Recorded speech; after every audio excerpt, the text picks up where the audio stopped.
Hey student, good morning all of you, and here we are discuss on the subject mobile and wireless communication. Right. So student, in this subject we started the unit number third, that is the digital cellular mobile subsystem, right? And in this unit we started the GSM technology, right? So student, in previous class we discussed about the GSM technology, right? GSM technology के बारे में हमने discuss किया था, इसका introduction, इसकी history, introduction, history, service and architecture के बारे में, राइट स्टूडेंट। और आज की क्लास में हम डिस्कस करने वाले हैं security in GSM system. Security क्या है जीएसएम सिस्टम में? जैसे फर्स्ट जनरेशन में सिर्फ हम वॉइस सिग्नल सेंड कर पा रहे थे, और जैसे सेकंड जनरेशन में है तो सेकंड जनरेशन में क्या है स्टूडेंट? GSM technology, right. तो जीएसएम टेक्नोलॉजी आने से क्या सर्विस प्रोवाइड हुई हमें? Voice and data signal send करने की, राइट। तो ये क्या फर्स्ट जनरेशन से सेकंड जनरेशन में आने से ये डिफरेंस हमें समझ में आया, राइट स्टूडेंट। तो इसकी जो सिक्योरिटी क्या है जीएसएम में उसके बारे में डिस्कस करेंगे। On air interface GSM uses encryption and TMIS instead of IMSI, right. Then क्या बोलता है कि same is provided 4 to 8 digit pin to validate the ownership of SIM. जैसे स्टूडेंट हम कोई सिम कार्ड खरीदते, जैसे आर्किटेक्चर में हमने देखा है कि कोई भी सिम कार्ड हम खरीदते तो उसके हम सबसे पहले उस कंपनी में हमें रजिस्टर करना पड़ता है कि नहीं करना पड़ता है खुद का, राइट। तो जैसे जिस समय हम सिम स्टार्ट करते सिम खरीद के उसको हम यूज करने के लिए, उसको स्टार्ट करने के लिए हमें 4 to 8 डिजिट का कोई पिन नंबर हमें मिलता है कि नहीं मिलता है। जब तक कि वो 4 to 8 डिजिट का पिन नंबर हम पुट नहीं करेंगे तब तक कि हमें सिम की ओनरशिप प्रोवाइड होती है क्या? नहीं होती है। जैसे आपने देखे होंगे कि जैसे सिम कार्ड खरीदते हैं तो उसके पैकेट पे यहाँ पे 22144184 ऐसे कुछ नंबर रहता था, राइट। लेकिन अभी प्रोसेस थोड़ा अलग है ना स्टूडेंट? पहले वाली अलग थी, अभी वाली अलग है ना। तो सिम जैसे प्रोवाइड होगा तो उसमें क्या होता है, जैसे सिम हम खरीदते हैं कोई शॉप से तो वहाँ उसको चालू करने के लिए हमें 4 to 8 डिजिट का पिन हमें पुट करना पड़ता है, तभी हमें सिम की ओनरशिप मिलती है। ये क्या हो गया? Second security. Then third one is the algorithm are specified. Algorithm क्या है 3G टेक्नोलॉजी जीएसएम में, तो उसके बारे में बात करेंगे। A3 algorithm for authentication, A5 algorithm for inscription and A8 algorithm for की जनरेशन। तो इसके बारे में हम डिस्कस करने वाले हैं। जैसे जैसे टेक्नोलॉजी बढ़ती जाएंगे स्टूडेंट, जैसे अभी फर्स्ट जनरेशन से सेकंड जनरेशन में आए तो सेकंड जनरेशन में सिर्फ GSM technology CDMA and TDMA technology use हुई, है ना। जैसे हम थर्ड जनरेशन में जाएंगे तो इसका इनहेंस्ड पार्ट आ जाएगा, CDMA की जगह क्या होगा? WCDMA आ जाएगा, और ये दोनों को मिला के क्या बना है ये, और ये GSM मिला के क्या आएगा? UMTS आएगा। तो उसके बारे में भी हम आगे पढ़ने वाले हैं, राइट स्टूडेंट। तो ये फर्स्ट क्या हो गया, जैसे हम सिम कार्ड खरीदते तो उसमें हमें क्या होता है स्टूडेंट? हमें 4 to 8 डिजिट का हमें पिन पुट करना पड़ता है, तभी हमें सिम के ओनरशिप मिलती है। And third one is the algorithm. ये 3 एल्गोरिथम क्या प्रोवाइड करता है? For authentication, A5 algorithm for inscription and A8 algorithm for की जनरेशन, राइट। देन हम डिस्कस करेंगे characteristics of GSM standard. Characteristics क्या है जीएसएम स्टैंडर्ड के, उसके बारे में डिस्कस करने वाले स्टूडेंट। तो जीएसएम स्टैंडर्ड की स्कॉलरशिप कैरेक्टरिस्टिक्स क्या है? Fully digital system using 1800 megahertz frequency band. इसका जो फ्रीक्वेंसी बैंड है वो कितना है स्टूडेंट? 900 to 1800 megahertz. एंड इसका नेक्स्ट क्या है characteristics? User terminal authentication for fraud control. इसमें जो फ्रॉड कंट्रोल है वो जो फ्रॉड जो भी फ्रॉड होते हैं कॉलिंग में या किसी चीज़ में, तो वो क्या होता है इसमें कंट्रोल कर रहे। क्यों? क्योंकि हम सिम कार्ड खरीद रहे हैं, तो सिम कार्ड से जो भी रजिस्ट्रेशन होता है कि नहीं होता है। सिम कार्ड अगर हम खुद अपने नाम पे रजिस्टर करते कि नहीं करते, आधार कार्ड के बिना अभी कोई भी सिम कार्ड मिलता है क्या, प्रोवाइड होता है क्या? नहीं होता है। जैसे अगर सिम कार्ड भी ऑन करना है तो उस कंपनी के जो कस्टमर सर्विस मैनेजर रहते हैं उनसे बात होती क्या नहीं होती है। जब तक कि खुद का नाम खुद का एड्रेस जब तक कि आप बताओगे नहीं तब तक कि सिम कार्ड चालू होती है क्या? नहीं होती है ना।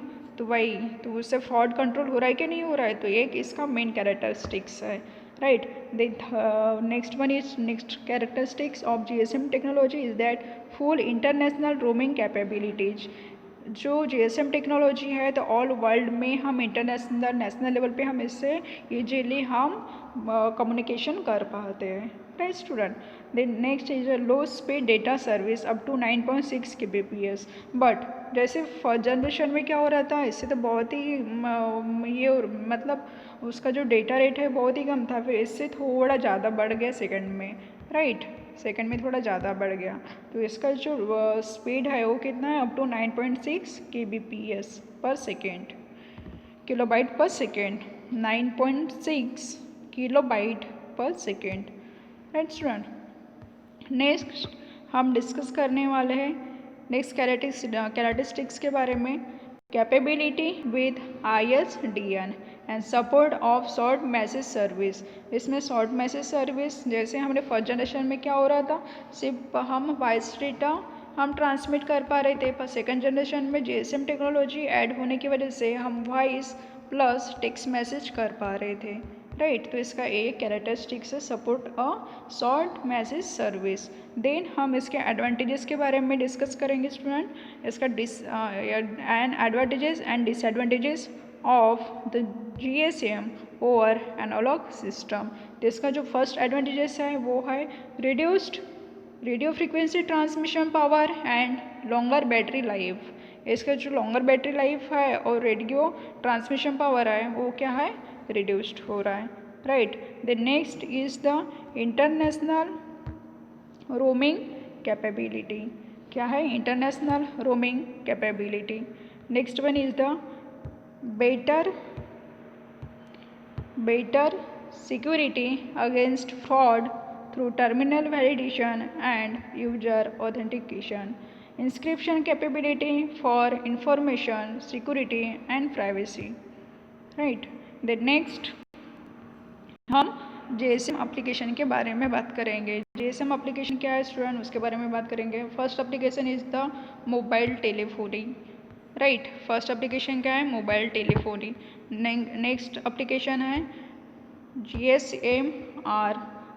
थर्ड है telemetry subsystem, telemetry system, fleet management, automatic meter reading, toll collection, remote control and fault reporting of digiset and value added services, है ना।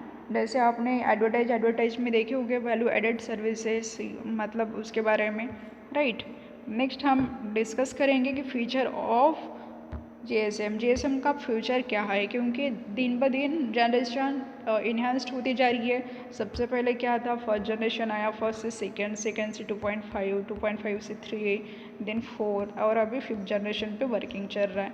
तो इन्हांस्ड होती जा रही कि नहीं जा रही है, जा रही है ना स्टूडेंट। पहले क्या हो रहा था, लैंडलाइन से बात हो रही थी, राइट। फिर इससे थोड़ा इसमें आया, फिर अभी तो टैबलेट, मोबाइल सेट, कितने प्रकार, ब्लूटूथ, काफ़ी सारे टेक्नोलॉजी इन्वेंस्ट हुई है ना। तो क्या इसका फ्यूचर स्कोप क्या है, जैसे सेकंड जनरेशन में GSM आया तो इसका जो डेटा रेट था वो कितना था स्टूडेंट, 9.6 kbps, राइट। 9.6 किलोबाइट पर सेकेंड था। देन 2.5 जनरेशन आया तो उसमें क्या आया, high speed circuit switching data आया, तो उसमें डेटा रेट कितना था, 76.8 kbps, that's with 9.6 into 8 kbps, right student. जैसे हम पहले अगर कोई वीडियो डाउनलोड कर देते थे पूरा और 4-4, 5-5 घंटे या एक दिन आपको लगता था कोई वीडियो डाउनलोड करने के लिए, लेकिन अभी लगता है क्या, नहीं, अभी तो विद इन सेकेंड में वीडियो डाउनलोड हो जाता है और अपलोड भी हो जाता है ना। देन GPRS आया 2.5 में, तो उससे क्या हुआ, जनरल पैकेट रेडियो सिस्टम में उसका डेटा रेट है वो 14.4 to 115.2 kbps है। Then enhanced data rate for GSM evolution है, तो उसमें डेटा रेट कितना था 547.2 kbps मैक्सिमम डेटा रेट था। तो ऐसे एक एक जनरेशन इनहांस्ड हुआ कि नहीं हुआ स्टूडेंट, राइट। तो this is the future of. Then next generation, third generation में क्या हुआ WCDA में, जैसे हम अभी थोड़ी देर पहले मैंने स्टार्टिंग में डिस्कस की थी स्टूडेंट, जैसे मैंने GSM टेक्नोलॉजी पढ़ाना स्टार्ट की थी, राइट। तो इसमें डेटा रेट कितना था 0.348 to 2 MBPS मेगाबाइट पर सेकेंड। किलोबाइट का फिर मेगाबाइट पे आ गया, तभी तो विद इन सेकेंड हमारे वीडियो डाउनलोड होते कि नहीं होते। वीडियो डाउनलोड करने के लिए से एक एक दो दो चार चार पाँच पाँच आवर लगते हैं क्या, नहीं, विद इन सेकेंड में डाउनलोड हो जाता है ना, अपलोड भी हो जाता है। This is the future of GSM technology. So student, this is the all about the GSM technology. I hope you understand very well, right student। तो हम एक बार ओवरव्यू कर लेते हैं GSM टेक्नोलॉजी के बारे में। तो GSM टेक्नोलॉजी क्या है, उसके बारे व्हाट इज GSM टेक्नोलॉजी, उसकी सर्विस क्या है, उसकी history, architecture, advantages, application, future scope, security of GSM technology, इसके बारे में हमने डिस्कस किया है, राइट स्टूडेंट। नेक्स्ट क्लास में हम डिस्कस करेंगे next topic. So thank you student.